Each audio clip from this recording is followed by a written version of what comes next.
It's time to see what's on Netflix today. Have you heard about Yes Day? It's this new thing where parents say yes to everything their kids ask for 24 hours. We used to say yes to everything. We can be fun again. Really? Oh, what a nice, wholesome, original film.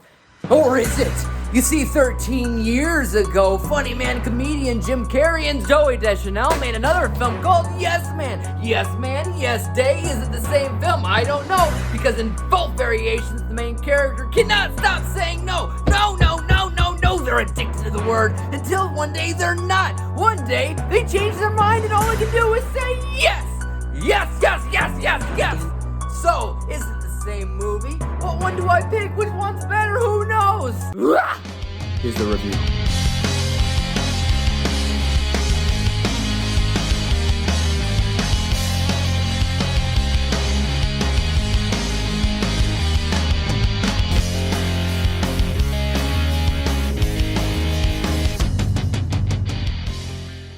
Hey, what's up, and welcome back to Interpreting the Stars, where today I will not be reviewing the Snyder Cut of the Justice League film like everybody else and their mom today. I'll be reviewing Netflix's Yes Day. Yes Day focuses on a family that for one day decides to partake in something called Yes Day, which is a viral challenge for parents to say yes to whatever their kids want to do in a day, and in return, they don't have to be the fun-sucking or boring parents that they are. So I obviously look at this film and I can't not see Jim Carrey's Yes Man for good reason, but there's actually another movie that comes to mind with the movie, and that's The Purge. As weird as it sounds, this is like a kid's version of The Purge where they get to do whatever they want, but only for a day. That being said, I can't exactly say that I was super gearing up to see this movie. Had I never even seen Yes Man, I probably would have skipped it altogether. I was simply too curious not to watch it. But at the end of the day, I wasn't really expecting it to be all that great. But to my surprise, it's not bad. It's not a masterpiece, but if you have a family that likes to watch family flicks, this will do just fine. Yes Day, of course, was directed by Mikel Arteta, who also directed Jennifer Garner in the adaptation of another kid's book called Alexander and the Terrible, Horrible, No Good, Very Bad Day. Truth be told, I had a good time with that film as well, in a very similar fashion. These two movies feel like they could essentially take place in the same universe of films. They have the same tone and feel. Another earlier film that Mikel directed was Youth in Revolt. Now, it's been forever since I saw that one, but I swear I had a great time with that one too. Again, none of these movies are game changers or super memorable at the end of the day, but for what they are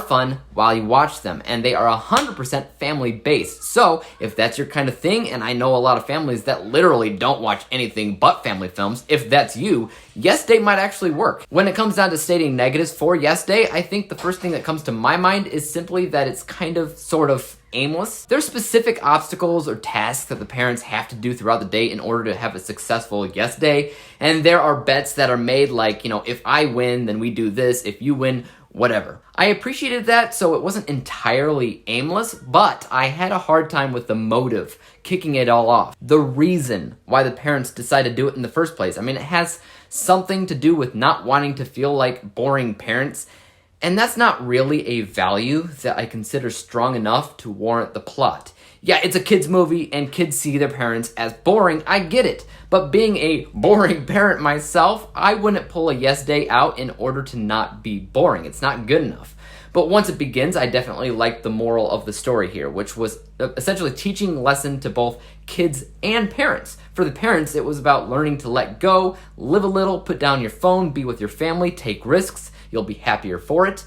For the kids, it was teaching that you can't always get what you want, and there's a reason for that. That sometimes responsibility is a thing for a reason. And I always love when movies do that. That is, take two groups of people going through the exact same thing, but they're both getting something different out of it.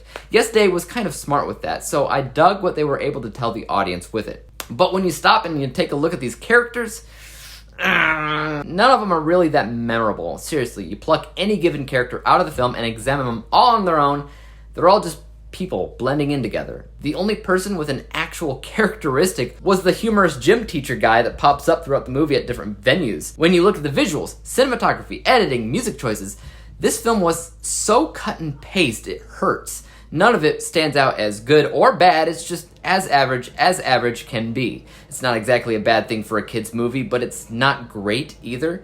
I don't know, it kind of depends on who you are as an individual and if you like family films. If you are, I think you'll enjoy the movie. If not, then obviously you won't.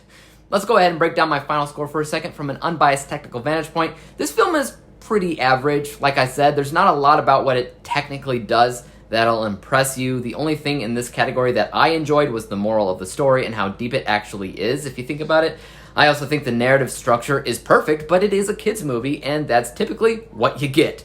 So this won't be a great score at 68%, but it's more than half. My bias score, or how I felt about the movie overall, wasn't bad. Again, it's not a game changer. It's not a movie I'll want to see again right away, and it's ultimately not a super memorable film. What it is fun in the moment, and that's why my bias score is slightly higher than my unbiased at 74%. And when we average out the two scores together, we come to the final rating of 71%, 71 out of 100 possible stars, or a C- letter grade.